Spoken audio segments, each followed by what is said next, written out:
Hey, it's Yash. This is a good topic. I got a lot of experience with this. I did psychedelics nonstop for about 7 years, and I used them specifically to go inside, to try to benefit my self-inquiry practice and realizing this non-dual nature. So I feel I can speak on that. I tried ayahuasca and San Pedro cactus, and of course psilocybin. So do they work? Well, they're not going to make you enlightened. Do people still think that? I don't know, because I don't check all these videos out there. I just don't have time, and I don't feel moved to. But the only way that could happen is if somebody was already there, basically. You're already like Eckhart Tolle or something. They've already worked their karma out in previous lives, and you could just trip on a banana peel and something would happen, or you could do a psychedelic, or nothing. Like him, his story, it just happened spontaneous.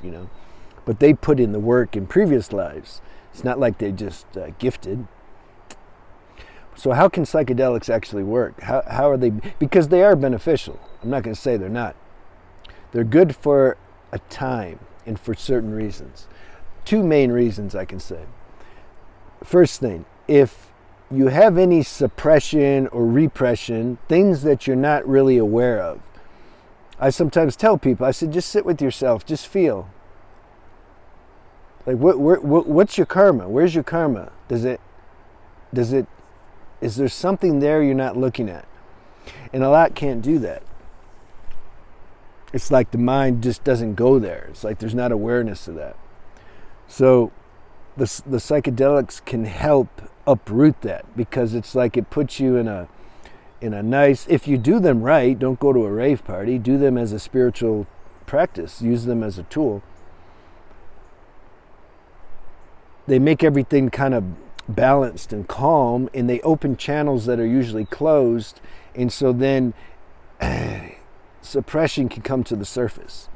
It doesn't happen with everybody, but it can. And the medical people are starting to get hip to that. I think they're trying some trials in America and other places, and that's cool. That's good. And it's good to have some supervision, or a shaman or somebody, because you can get in trouble. You can get stuck in some dark loop, because this darkness that maybe you're not aware of can come up, and then it'll like grab you. There won't be any space. You won't have the witness to view it. See, I was lucky when I started doing it. I started in the first time I tried like psilocybin, I was 30, I don't know, 7 or something. I'd already done like so much work, man. I was clean and sober. I wasn't on any medications. You got to be careful if you do these things if you're on medications, especially any psychotropic drugs or antidepressants or tranquilizers, any of this mind medication. You can die. People have. So I was super clean. I'd already done excessive fasting, which I'd done way too much. I shouldn't have done it, and dry fasting, and fruitarian, raw foods, and all this. So I was super clean. I already did a lot of introspection, a lot of work on myself, So for me, it was just awesome, like every time. But I did them in groups. I did a lot by myself. And then also I did in groups afterwards, because I wanted to start, both is good, by yourself and with groups, but you should do it in groups first before you do it by yourself. I kind of did it the opposite, but I don't recommend it. I wanted to do it in groups because I wanted the camaraderie. That was really the only time I could get deep with somebody, is if they were on plant medicine. Because otherwise it's too much mind and ego and all this nonsense. So I'm like, if everybody's on plant medicine, we can get a little deep. Cool. So that's why I started doing it in groups. But I started to see how repression came out in people. They had epiphanies and realizations that they normally wouldn't have. So it can accelerate things. It could be a lot faster. It's like your fast track of therapy. Maybe what would take a year in therapy, you can get there in just one night with a good dose of medicine and in a supportive environment. So see, when that stuff comes up, and we look at it and we're aware of it, then it gets dissolved. Then it's easier for this human dual self to recognize its non-dual nature, because the human stuff is not all making noise. It's like that stuff's been dissolved. So now you're just like, it's like, okay, I know what they're talking about. The non-dual self. A lot of people talk about the non-dual self and they don't know themselves what they're talking about. Because it's easy to know the rap. You can give the rap, you know. So that's one thing. It brings up suppression. What's the other thing? The other thing, it can give you a taste. It can supersede all this, what I just talked about, actually. Like San Pedro can do that. Mushrooms too. Mushrooms are a little dangerous though. It's like there's not a safety switch on them. With ayahuasca and San Pedro, there's a little more of a safety switch. They may not, they won't push you so hard if they see there's not space in you to do that. You got to understand, these plant medicines are entities, high-level entities. I call them the Jesus and Buddha of the plant kingdom. They got intelligence and consciousness, and they want to impart this consciousness to you, but if there's not space, they're not going to force it. Mushroom sometimes forces it. And that's why there's more stories of people having a bad trip on mushrooms than these other two. Because it's a little... Mushrooms is like, its character is just more... Well, that's why they have, when they show it, when they depict the mushroom, they usually do it in some cartoon character way, because it's like a joker. It just, you know, it's like, hey, you want to do me? Hold on, you know, I'm gonna, you know, I'm gonna give it all to you. So you know, caution with all three though, because. So, but anyway, the second thing, it can give you a glimpse, a taste of your true nature, your true self, your non-dual self, pure consciousness, universal nature.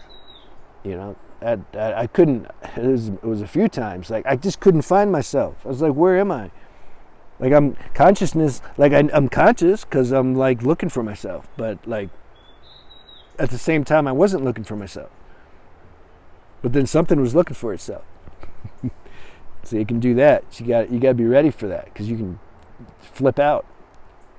It can be too much. The mind, if it holds on too much, if the identity with the mind's too strong, if you haven't already had a spiritual practice to where there's more space between you, consciousness, and the mind, then when the mind starts to come undone, you can have some psychotic breakdowns. So you got to chill.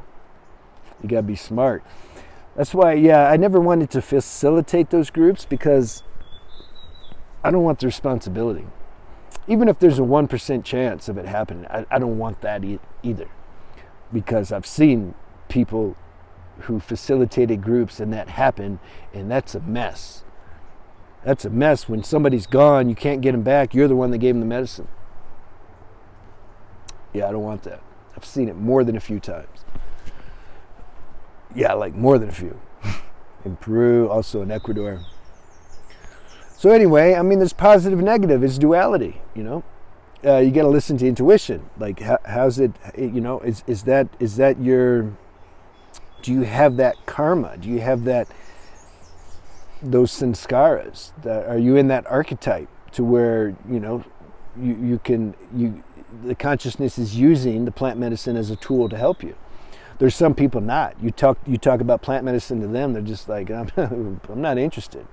They have no desire. That's not their archetype.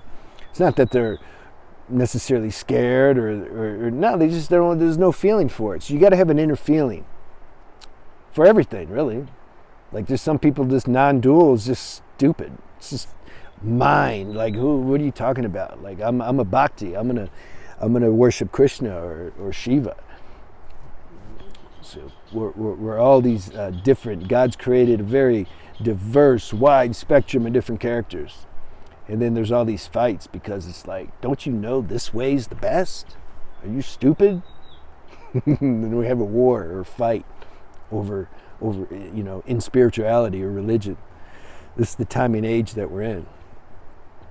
It's cool. It's all part of the dance. So let me know if you had any questions about that. I hope that helped you. See you soon.